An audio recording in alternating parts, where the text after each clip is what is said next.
him, but yeah, we are very kind to him that he has accepted and he's given some time. So I will request the participants, if they have any query, they can ask the query in the chat box. After our panel discussion, we will entertain the queries also. And so just to start that, how the plant variety is very, very important and what work we do at ICRISAT. So as most of you know that ICRISAT is public international organization and devoted for agriculture research at the globe level. We have headquartered in India and operations in around more than 50 countries, but dedicated facility in East Africa, South Africa, and West Africa also. From the plant variety or plant breeding perspective, ICRISAT plays a very key role, especially in its mandate crop, like chickpea, pigeon pea, sorghum, millet, minor millet, groundnut. So we have a gene bank, dedicated gene bank at headquarters, and our regional locations in Nairobi, Kenya, in Bulawayo in Zimbabwe, and in West Africa, Niamey, Niger. So all these four locations, we are maintaining the repositories of the genetic material. And these genetic materials are not collected in 1 or 2 years. Since establishment like 1972 onwards, we have been collecting the genetic materials. And now we have samples of around 1.4 million collected from the more than 144 countries. And here also, I would like to highlight that we have around 130 thousands of germ class accession numbers collected from various countries. And these are a part of the international public good. So under the FAO Plant Treaty, we are obliged to disseminate the knowledge and the material in the form of the public good. And accordingly, we have distributed around 800,000 of the samples to the various organizations, more than 148 countries. And there are so many, we contributed in development of so many varieties. Though development of direct varieties and getting protection is not a mandate of ICRISAT, but we work with the public and private organizations and help them in crop improvement. So by using ICRISAT material, I would say more than 137 superior varieties have been released, and more than 1,000 varieties have been released by the public and private institutions with the support from the ICRISAT material. ICRISAT contributed directly in the release of more than 200, around 200 to 25 varieties in the domain of chickpea, pigeon pea, groundnut, and even the hybrid pigeon pea also, that variety was released with the support of ICRISAT. In sorghum, millet, drought resistant, or biofortified varieties. Many varieties we have supported to the national partners, governments for the release of crop improvement, not only in India, at the global level. So given this background, I would say that for the agriculture point of view, variety plays a very important and key role. But how to protect, already we have discussed the legal aspects. But now we have a variety, we have a protection. Now to maximize the benefit of that, so economic benefit, business benefit, or dissemination. So on all these areas we will discuss today. And already from the legal side, Dr. Neeti will help. What are the legal issues? What are the legal challenges and the options? And the business side, Dr. Parihar is there. Even in the science side also, I think he can contribute. So because he is a scientist. So we will take advantage of both the speakers. And before starting for the discussion on the panel, I will request Dr. Parihar to, I think, say something about his experience about that, what kind of work they do at the BioSeed. Dr. Parihar, please.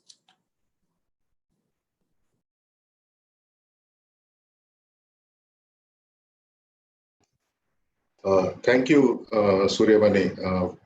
And I would like to thank European Business Technology Center and Suryamani for giving this opportunity to talk about a topic which is very important from from industry perspective, because that is where the value realization of the new germplasm which gets developed happens. I'll use maybe 3-4 slides to set up the context. Sure, sir. Host disabled participant screen sharing. So how can I do it? Ankita, can you arrange a screen sharing? Yeah, just please give me a second.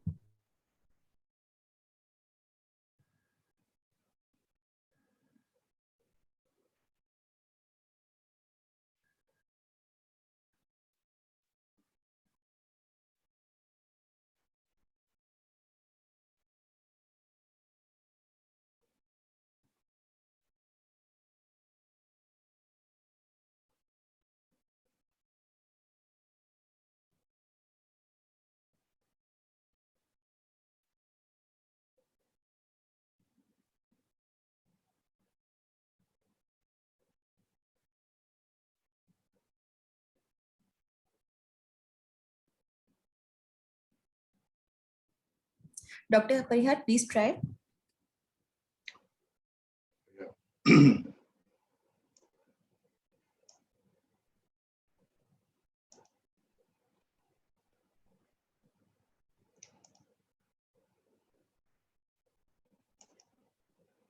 So is it visible to participants? Okay. Yes, it's visible. What I wanted to do was that talk about the law and the Act on Protection of Plant Varieties in India, more from a point of view or user's point of view, wherein and every system has some pros and some cons. So it is always good to accept all the good pros and try to improve the cons where we face some difficulties or those things. So from user perspective, I would like to get into this topic. So just a brief introduction that Protection of Plant Varieties and Farmer Rights Act is for protection of plant varieties, to give rights to farmers and plant breeders, protect the rights of farmers to respect their contribution in conserving, improving, and making available the plant genetic resources. But the last 2 points, which are really critical, is to contribute to accelerate the agricultural development in the country. One of the important motive. Protect plant breeders' rights, stimulate investment for research and development in public, private sector for development of plant varieties. So I find these lower 2 points to be very important, very critical, and the fourth one, to facilitate the growth of seed industry, which will ensure the availability of high quality seeds and planting material to the farmers. So as an gist, these are very important points, and these go into the heart of the whole act, where investments and R&Ds should get promoted, and resulting in availability of high quality seeds and planting material to the farmers. So I quickly looked into the data which is available on PVP site about the registrations of PVP awarded so far till August 2020. So this was the data available, and I was just looking at that. So there I found that out of the total registrations awarded till August 2020, you see the farmer and farmer groups constitute a larger number versus public agri universities and state agriculture universities and private sector. And among the crops, if you see, rice is one of the crop which has attracted major number of registrations under PVP, followed by cotton, maize, and wheat. So definitely rice is something which is very high on priority in terms of development of new material, because it being a major food crop. And also looking at the major hybrid seed companies in the private sector which have applied. So this is a broad spread, and this definitely is not covering all, but I have picked up a few major ones, and we see that there is a lot of interest from the industry in protecting their lines, which are developed by plant breeding in their R&D programs. So this is all looks very nice, very positive. Things are going in right direction. But when I look at the time taken to award PVP registration from the time of applying versus award, there is something which was little unusual. Was that, like, I think if I think the time duration is what, 3 years from applying for the registration versus award, if I understood correctly. But we are seeing that the lines, the registrations filed in 2007, and if you see the blue line till 2020, still the awards are continuing. I picked up another year of registration as 2010, which is with the red line. Still the awards are continuing. That means it is taking a longer time versus the expected time of 3 years or whatever it should be. And from the year 2015, again, we see the same trend, that the applications are, the evaluation of applications and dust characteristics, etc., and award of registration is taking longer time than expected.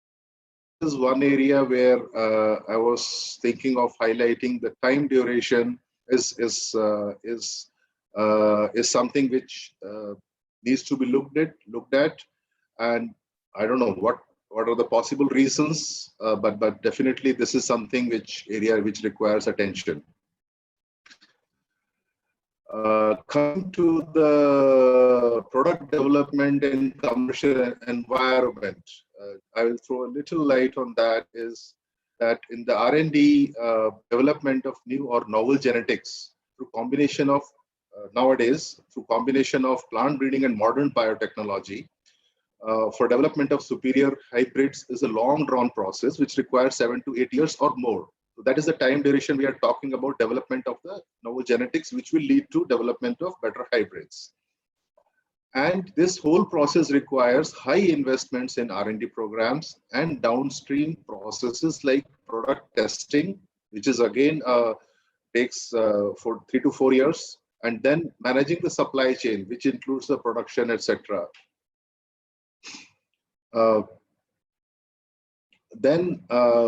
This whole the time duration also depends on crop, whether it's a short season crop or a long season crop. Then another important point in the product developmental cycle is, which I would like to highlight, is the commercially successful hybrids usually have a lifespan of 4 to 5 years, and rarely we see hybrids which have a longer lifespan being a commercial success. And there are very few examples in crops like rice, maize, or cotton, which we are aware about. And during this lifespan, usual lifespan of 4 to 5 years, usually the hybrids are replaced by developer himself with a better hybrid or another hybrid which is coming from competition. So that is the lifespan we are talking about, the commercial aspect of the material which is developed through 7 to 8 years of research. Thus, the time duration available to recover the investments is limited, and the rising cost of compliance, rising cost of supply chain inputs, along with seed price control, which have come into place in some of the states. This further escalate the whole complexity of doing commercial business with this new genetic material which is developed by in-house R&D. So that is the process and the issues. And What could be done? Yes, there are some options that the duration for the process of registration of varieties should be shorter. Maybe the usual process of which we have adopted is working fine, but it takes longer time. Are there any technological interventions which can be brought in to make it shorter without compromising on the quality of the data and the quality of data which can be used for enforcement also? Reducing complexities in the process of registration. So here, the dust testing forms the heart of the whole system of evaluation of a line along with the comparative material. Here, if modern genomics tools can be used to establish distinctness and uniformity, which is quite a simple process nowadays, and the genomic data is not affected by agroclimatic conditions. So if you are doing testing for rice, whether you do it in any season or any location, the genomic data is not going to change, versus the phenotypic characters, which are the mainstay for the dust testing, can change depending on agroclimatic conditions and seasons.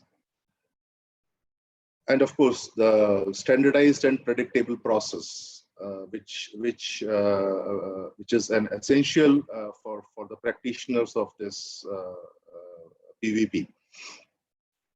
The other component which I would like to highlight a little bit is the reducing direct and indirect cost of registration. Over the years, I have observed that the cost, the direct cost as well as the indirect cost of the registration process is going up, which is really an additional cost which is incurred by the commercial organizations to register their material. And if the registration is happening within a time frame, then there is a scope for recovery of value for this specific material. Otherwise, it is sunk money which goes for registration. Also, in the process which is designed under the Act, there should not be frequent changes, so that it remains predictable, so that those who are practicing the breeding and know that this is the process through which we have to go, that it becomes easier for them to plan everything in advance. And the last but very important is enforcement of the Act, wherein the timely resolution of infringements is very important. They should not become like civil cases going on for 10 years or 15 years. I don't know. But there should be a timely resolution within a reasonable time frame, which could be like 6 months to 1 year. It should not be long, because we know the whole life cycle of a hybrid is 4 to 5 years. If there is an infringement, then if it takes 3 years, then the whole the effectiveness of the process gets affected. Apart from the resolution of infringements, there should be strong disincentives for unethical practitioners. Otherwise, the infringements will continue to happen, so that it should stop or dissuade anybody to take any unethical step and take the material and do something else. The third point, which is also related to enforcement of the Act, is there a possibility of independent investigation of infringement versus two parties fighting with their lawyers in front of the registrar, and the case goes on extending and the time is lost. So at the moment, I don't think this independent investigation of infringements is in practice. That is a suggestion to make things more clear when it comes to infringements. So from our point of view, this is what I was thinking of talking about. Now, this whole process of enforcement really brings out the business opportunities. If enforcement is strong, then the protected line one can use, one can license to others. But if enforcement is not that strong, then you can imagine that plant lines are not like a formula of Coca-Cola, which you can keep it in a safe. Those lines are in the field and they are accessible to anybody. So that becomes very important, that the enforcement is such that it disincentivizes anybody who is going for any unethical practices. So here I will stop and take any questions. Thanks, sir. I think you have given a very brief but summary of all the concerns related to the plant variety and the opportunity also you have discussed. So before we go to the next level, I will request Dr. Neeti also, because she is a legal practitioner. She can also highlight from the business perspective, from the commercial angle, from the interest of the public and private right owners. What is your experience? What is your thought process?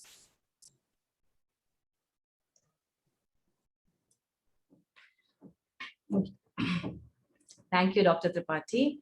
And thank you, Dr. Parihar, for covering up almost every aspect which a person who is investing into plant variety related business needs to be aware of. And it makes my job very, very easy, because some of the points which I had thought to take up, you have already taken up in your comments. So I'll be very, very brief. And I'll just take out from business perspective that where are we standing when we are into plant variety business. And coming to the plant variety law, as we know that the Act is of 2001, and it's 20 years this year that the plant variety protection is available in the country. But it was only in 2007 that the Act actually came into force. And as last as 2018, when I had argued before the authority for transparency of the activities and for sharing of the documents, it was only in 2018 the dust test documents were allowed to be given without fee in case of contentious matters. And I had to argue for that. So we are still at very nascent stage when it comes to the actions before the authority, and more representation before the authority, taking a stance before the authority is required to bring more transparency and more public knowledge and awareness as to the rights. Coming to the rights of the breeders. Now, the Plant Variety Authority works simultaneously for providing incentives to the inventors or the breeders who are developing new varieties or have already developed the other type of varieties, which are still eligible for registration, and at the same time maintains the balance with farmers' rights. That's one of the major concerns which the breeders face, that they are already moving before the authority for their applications, but how are they protected when it comes to the use by farmers? Now, there's a very distinct difference between the rights of the breeders and the rights of the farmers, and especially the non-Indian community or the non-Indian business partners are very concerned about the farmers' right, which is unique in India. It's not in US, it's not in Europe, it's not in the UPOW convention. It's only available in India. And this resowing and saving and resowing of seeds, and also selling of seeds in brown bags. Now, the understanding of what is branding and what is branded seeds, the clear distinction between them becomes very critical, because that's where we know that our authority is able to protect the breeders as well as the farmers. What are the other rights under the authorities, under the plant variety rights? They are the researchers' rights, the community rights, as well as the convention country rights. Because the other countries who are part of the CBD, now this is very interesting because CBD was never intended to relate it to the IP rights. But if you are a member of a if your country is member of CBD, you can claim priority from that country, from that variety which is in your country in India as well. So that's a very, very interesting thing. I don't think anybody has ever taken it up, but I don't think any other country follows it as well. But that's something which the business people need to be aware of. Now, coming to the enforcement perspective, the enforcement in terms of having your rights on your variety, whether it is to be done before the authority or whether it has to be done through before the High Court, is what you need to see. When a variety is pending, you have provisional protection, the protection which we say under Section 24(5). And when you are already a registered variety, then you have your protection for infringement, against infringement of your variety as such, and as well as of your denomination. So which forum to go to? We are all talking about last week's tribunal reforms bill. Today's newspaper is filled with how the film industry is upset about their tribunal being abolished. And similar is the case for intellectual property, because the Intellectual Property Rights Tribunal has also been abolished by this tribunal reforms bill ordinance, which has come into force from April this month. So the Plant Variety Authority Tribunal, who already had its technical member in place, though heard very few matters of Plant Variety Act, still is no longer in place. So if any appeal has to be filed, it has to go to the high courts. That brings us to the human resources. What kind of human resources are required to take care of your business related to plant variety, and especially the proprietary plant varieties? Of course, you need the base, the innovators who will do the R&D, come up with new varieties. And you have organizations like ICRISAT to help you and support you and expedite your innovations, and your own business partners who are going to work with you. But there's so many more people who will play a role to it. When you prepare the plant variety application, it is a techno-legal document. You cannot consider it as a technical document. You need a legal eye who is able to understand the technical part as well, and only then finalize the application. It's not just the notations 2, 3, 7. It's much more than that. And that has to be understood by the person who's actually presenting your case before the authority or before the courts. So the human resource part, the legal support part, the technical support part, leaving aside the actual business part, which is the marketing, advertising, and actually putting it in front with all those contracts in place.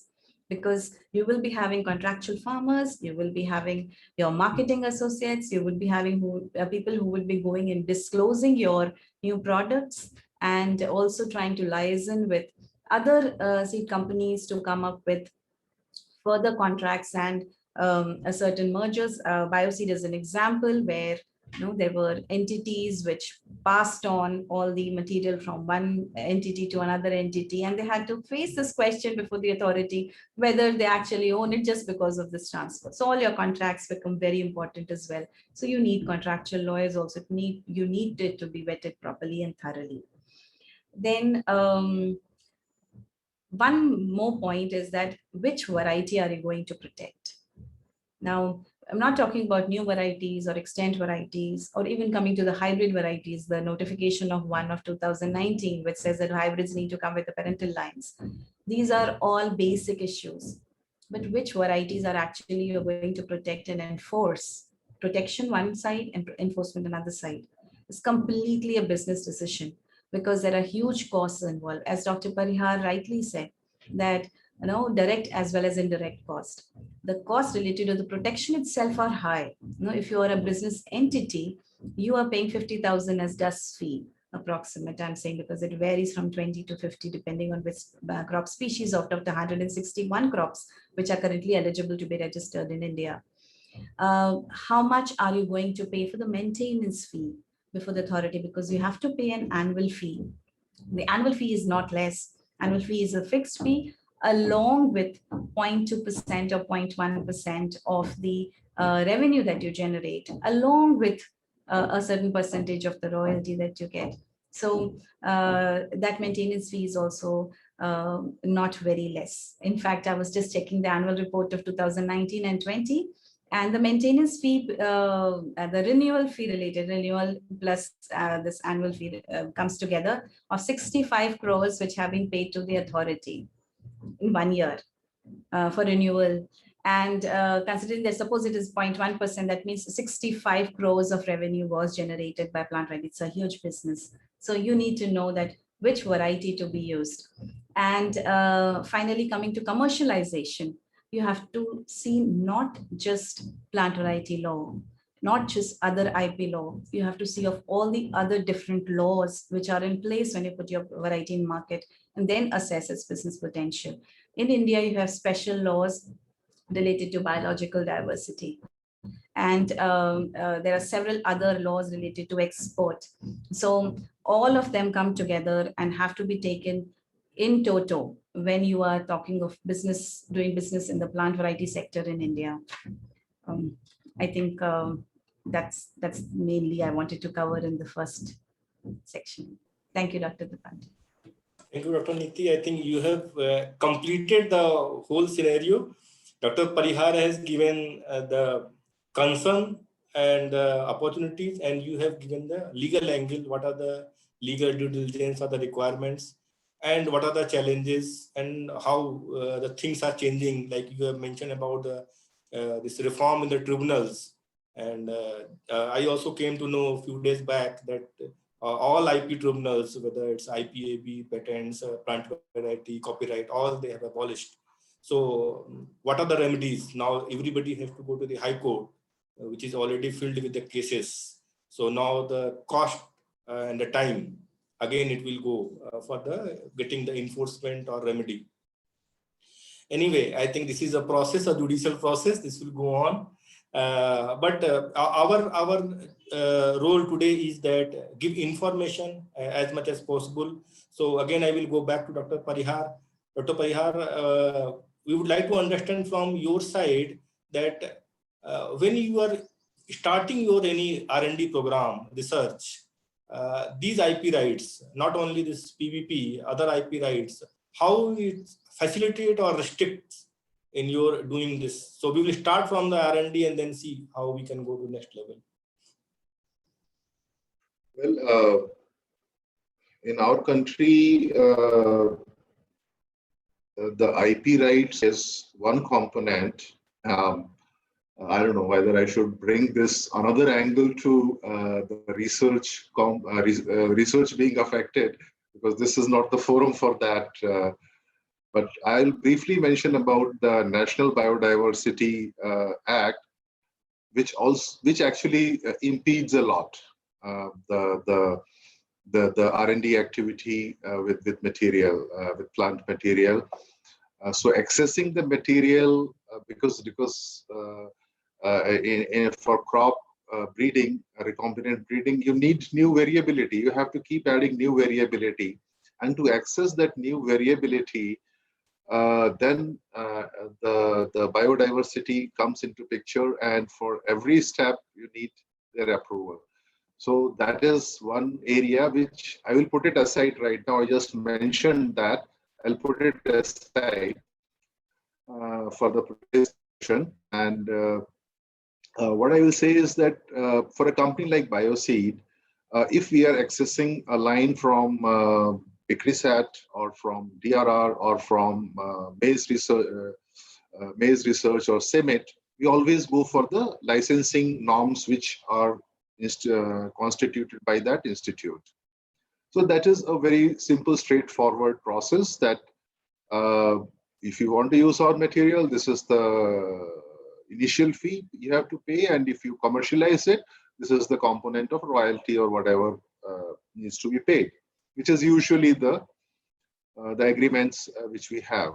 So we do not see any impediment in terms of developing new material by accessing the genetics from these established institutes where very good quality of research is happening.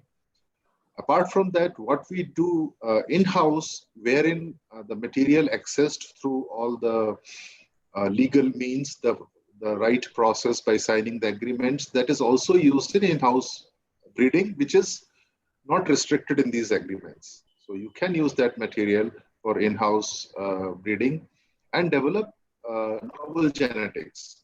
So as far as the IP laws are concerned, it is not really affecting the research component, but definitely when it comes to commercialization of the product coming out of the in-house research, or then the IP protection comes into picture.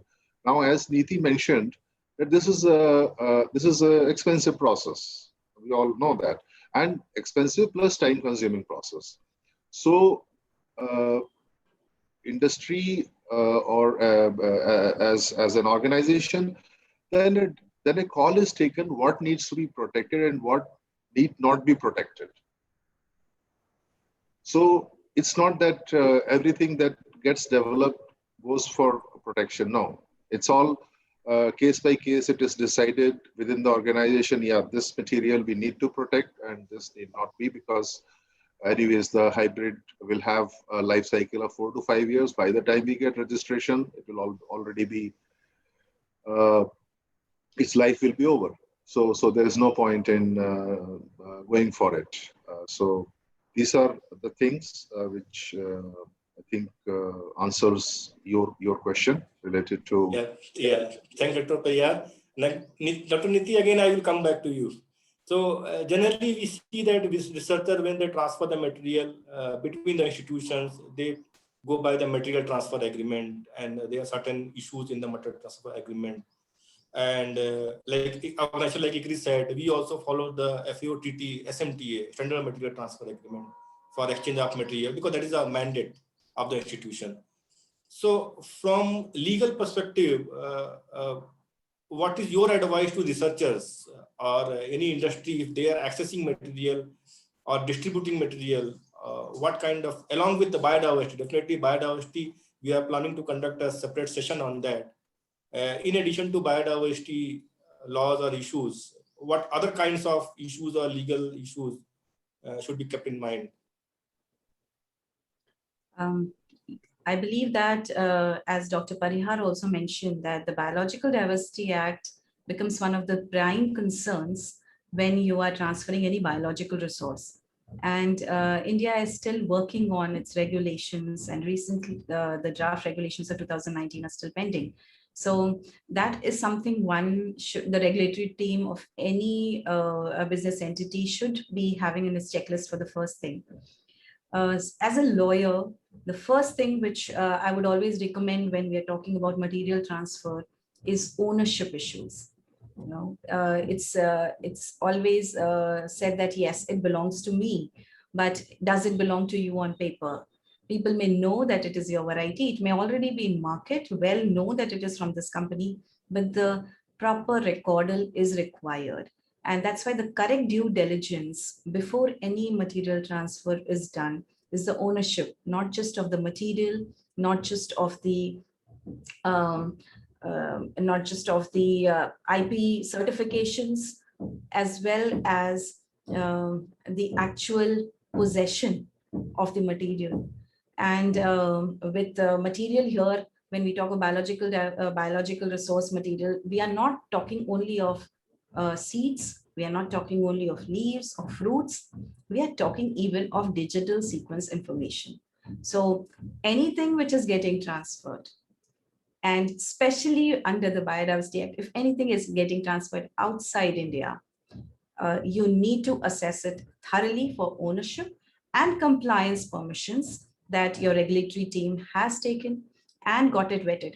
Please get it vetted through your outside counsel, so that even if some issue comes up later, your alertness and your good faith would be seen very clearly. Thank you. Thanks, Dr. Niti. I also would like to share my experience, because I have dealt so many MTAs and SMTAs. So from user perspective, everybody should be aware that what kind of permissions you have been given. Dr. Parihar has rightly said that most of the time when we receive material, it is mainly for a research purpose, not for commercialization.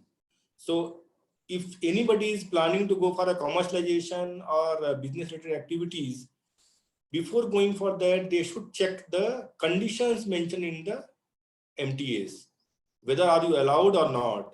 If you are not allowed, it is always advisable that you go back to the owner or those who have transferred the material to you and seek their permission, then only go for the commercialization or business activities. So due diligence of the all MTAs is very, very important when we decide to go for a protection or we decide to go for a commercialization. Now again, I will go back to the Dr. Parihar. So Dr. Parihar, from your angle, because already we have discussed, you have raised a concern on the enforcement or infringement. Can you highlight more? I mean, so what kind of infringement or what kind of issues you see on ground, and what kind of action you have seen others are taking, but they are not successful? Because this is very, very important for the use of the PVP. If we cannot build a trust or the confidence in the PVP system, then it will be kind of a big discouragement for the industry and from the users to adopt the protection mode. So what kind of infringement you have seen, and others, how they try to overcome that, but successful or failed? Well, in terms of infringement, normally what we have observed, though I'm not authorized, but I'll give a little brief. This thing is that it can happen at different steps, starting from production of the hybrid seed. So for the production of hybrid seed, your parental lines are given to the farmers who produce the hybrid under a contractual agreement. Now, despite the best measures of coding and all those things, still the pilferage of material happens from the field. And then it is very difficult to control, because you can't put a security guard on each and every field where production is happening, where your parental lines are planted. So that is one point where one way in which infringement happens. And such an infringement wherein your parental lines are being taken away and somebody has started producing the same hybrid and started marketing under a different name, then you come to know that this hybrid which is in the market, its performance is same and it is competing with our branded hybrid. Then you try to launch an investigation and do something to find out, and then if we come to know that yes, this is something which is a clear infringement and this hybrid is same as what we are selling, so then we go for filing a complaint. So that is one part. The second component, which is also happens is that instead of all kinds of practitioners of the trade are there. So the other kind of infringement is that the hybrid which you are producing in the farmers under the contract, that hybrid seed itself is taken away by these practitioners and sold in under the same name or a similar name. So they don't even spend time to produce it. Just take the final product, pack it into a different bag, and sell it at a lower price with clear message to the dealers and distributors that this is same. Don't worry, this is same. So these are the two kind of things which I have observed over this long period. There may be some other also, but these are two very prominent ones. So Dr. Niti, briefly, if you can, because we have to take some questions also. So briefly, if you can put some light on that, or any other means that along with the court procedure already which is defined, is there any other means that we can minimize or we can control to build the confidence among the breeders? Okay. This is a difficult question to build confidence among the breeders, because that would require the breeders to realize that it is no longer a gentleman's world in agribusiness, which used to be earlier. And it has completely changed. And we can't help it. Once you accept it, you say that till the time you accept that there is devil, it will be difficult to accept that there is God. So yes, we have the laws in place to help. But for that, you need to know that there are going to, the instances are going to happen, which are going to lead to infringement. And there are various means to tackle them. As Dr. Parihar rightly mentions that there are various stages, and you have to take a call which one to pursue. And how to pursue is again a strategy decision, which you would need to take in consultation with your lawyers and with your management, because it will not just include your legal costs and legal inputs, it will also include your public image. The case of PepsiCo, wherein they took action against the potato farmers, the kind of reaction which came out in the newspapers, we know how it went. Though PepsiCo did succeed in getting what they desired, to stop those farmers. And we have also taken certain actions where, based on the denomination values, we have done certain raids and just caught a little bit of seeds, but that was enough to stop all the farmers in that area to buy spurious seeds. So this is infringement related actions are not just court proceedings. They are much, much more than that. And it has to be taken with much care. Sorry. Thank you, Dr. Niti. I think we have shortage of time, but a lot of queries. I will hand over to Ankita. Ankita, now you can ask certain queries. Thank you, Dr. Tripathi. And I would like to thank all of our panelists for this wonderful and indeed very informative session, wherein we have got a lot of information from legal perspective, from business perspective, which is actually most important thing, right? So now we will proceed towards question and answer session. So there are a few questions. One, I would like to take that how this pandemic COVID-19 situation affected the supply, demand, and price of agriculture products. So over to our panelists, please. Dr. Parihar, you would like to answer? Yeah. So fortunately, when the pandemic and the lockdown started last year, everybody was very concerned, but immediately government came out with an order that all agriculture industry, because the cropping season was about to start in May and so on, so Kharif season.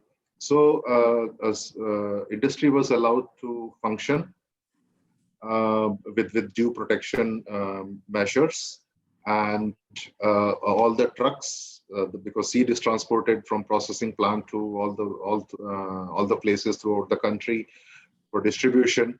So there were minor glitches, but overall, the seed industry or the supply of seed was not affected to a great extent. So I see that the government took all the right measures so that farmers get the seed in time, seed and all other inputs, including fertilizers and other agrochemicals which are used in agriculture production. So yeah. Any other panelists would like to contribute in this answer? I think Dr. Parihar has fully covered this aspect. Even the R&D also, we have seen the government has allowed the research work, field activities, seed production, seed related activities. So government was aware, along with the pharma sector, agriculture is also very important. So government has given a full support, and as per my understanding also, I have not seen any effect of the pandemic on the seed production or the seed supply. Sure. And even I would like to add over here that a lot of startups came up in this scenario, I think. They are bringing a lot of technologies, even various platforms which are focused towards agriculture aspects. So it's actually giving, awareness to everyone in this situation. So I would like to proceed for second question. That's it's interesting one actually. So if the process takes minimum of 3 to 4 years for registration of a variety and the lifespan of a product is 4 to 5 years. So is it worth going for intellectual property registration of the product? So I think that question is for Dr. Neeti. Intellectual property protection, as I said earlier, also is a strategic decision, and it doesn't matter if it's only 4 to 5 years. If what you invest in getting a protection is recovered with lots of profit within 2 years. So if we go with this logic, that is it worth protecting, then you will not have any patents filed for the electronic and telecom sector, because I don't think the lifespan of the new products which they have even goes for a few months. By the time they launch the product, they are already talking about the new product which is going to come in, but they have to get the intellectual property in place. So you have to take a call that is that money worth spending. Okay, and next question is also towards Dr. Neeti only. Is there any linkage, CBD linkage with plants variety protection? Yeah, as I mentioned when I was speaking earlier, that there is a linkage between CBD and PVP of our act, our PVP Act. Usually the international IP treaties have this opportunity to give the members the benefit of priority rights, say for about a year or so, or even the benefit of previous filing any of the convention countries. For example, the Paris Convention gives rights for patents. And the only big international treaty related to plant variety is the UPOV, of which India is not a member. And CBD, which is completely related to the biological resources, the authority has notified that any member country of the CBD, which is almost everybody except the US, they can take priority of a variety if it has been first filed in those countries. So this is the only linkage which we find here. Thank you, Dr. Neeti. And my next question would be that what would be the minimum startup amount required to grow a commercial in-demand variety? That question is Dr. for Parihar Dr. will be Tripathi or Dr. Parihar, yes.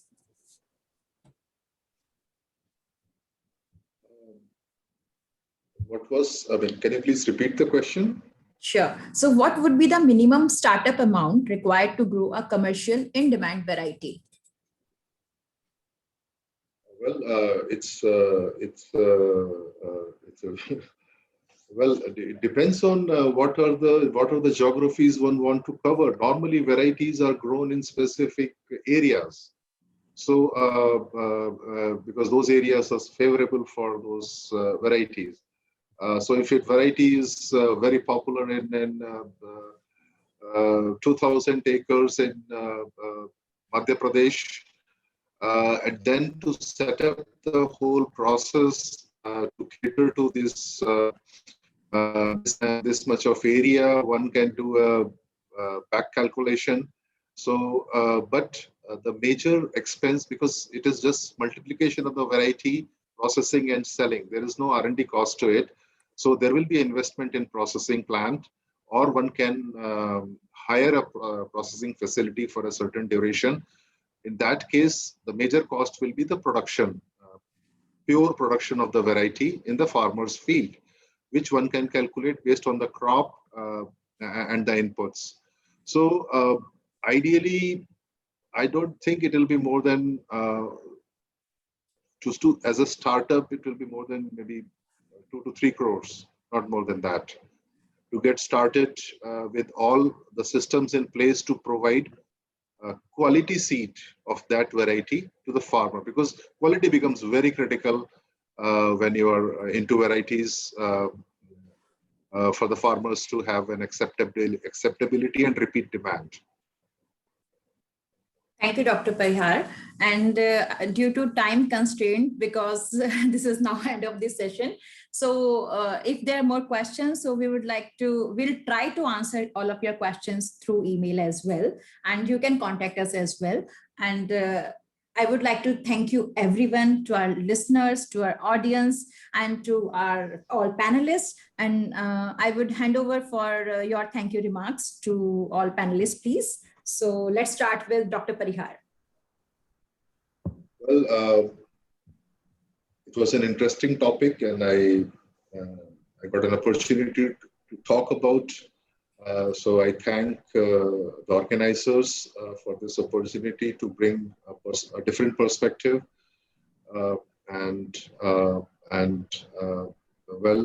It was, I would say, it was a very rounded discussion, covering a lot of components, though briefly, but definitely those things got highlighted very much. And I hope the participants must have got something useful out of this discussion, which they can use, the knowledge they can use in their professional work area. So I would like to thank all the participants and the organizers. Thank you very much. Thank you. Dr. Neeti, over to you. I'd like to especially thank EBTC for picking up this topic, which was somehow lying low, plant varieties. And that's my area, so it has always been my passionate area. And today's session especially, I'm honored to be part of this panel discussion, where I'm speaking along with ICRISAT's Dr. Tripathi, and everybody admires ICRISAT when it comes to plant breeding initiatives, and it has its own benchmark. And to top it up, I'm going to have Dr. Parihar. If you go to the plant varieties order list, you'll see the maximum orders coming are from Bioseeds. So nobody has more experience with the Plant Variety Authority in terms of contentious matters is Bioseeds. And the insights given by Dr. Parihar were a great learning to me as well. So thank you all. And last but not the least, thank you to all the participants, because you all have given us so many questions and made us realize that, yes, we are going in the right direction. Thank you so much. So Dr. Tripathi, most important part. Yeah. I think I start with the EBTC because this whole initiative started with the proposal from the EBTC, and then Dr. Neeti joined. We conducted 2 sessions. Both of you have been a continuous follow-up and then support you have provided. And Dr. Parihar, I'm very, very thankful to him. It is very difficult because I think research is going on. March and April month is also very busy. Cropping season is also in a pipeline. But despite that, I think he has agreed. He has given the ground reality, because we read so many things in newspaper and books, but what is the practical aspect? What are the practical challenges? So one assurance I want from Dr. Parihar that this is not the end. We will organize some more sessions, even in the biodiversity law also. So we will request you to again come and share your experience, because your experience will be helpful to many others. And at last, the participants, because whatever the program we are organizing and how we are responding to the program, the nature of the conversation, the idea, agenda, everything we are deciding based on the request and feedback of the participants. So again, I will request the participants, if you have any other area or topic, if you want, write back to us. We will organize. This is an ongoing series. We are not stopping. But because we have a shortage of time and experts are also very busy, we are taking a very short time, but trying to cover maximum aspect. Thank you very much, EBTC, again, for taking a lead on that. Thank you, Dr. Tripathi. And thank you everyone for your valuable contribution towards this session. And please stay in tune with us for more sessions. As Dr. Tripathi already mentioned that CVD is going to be the next one. So, okay, with this, I will take a bit for the day. Okay, thank you. Have a nice day. Bye-bye. Good day.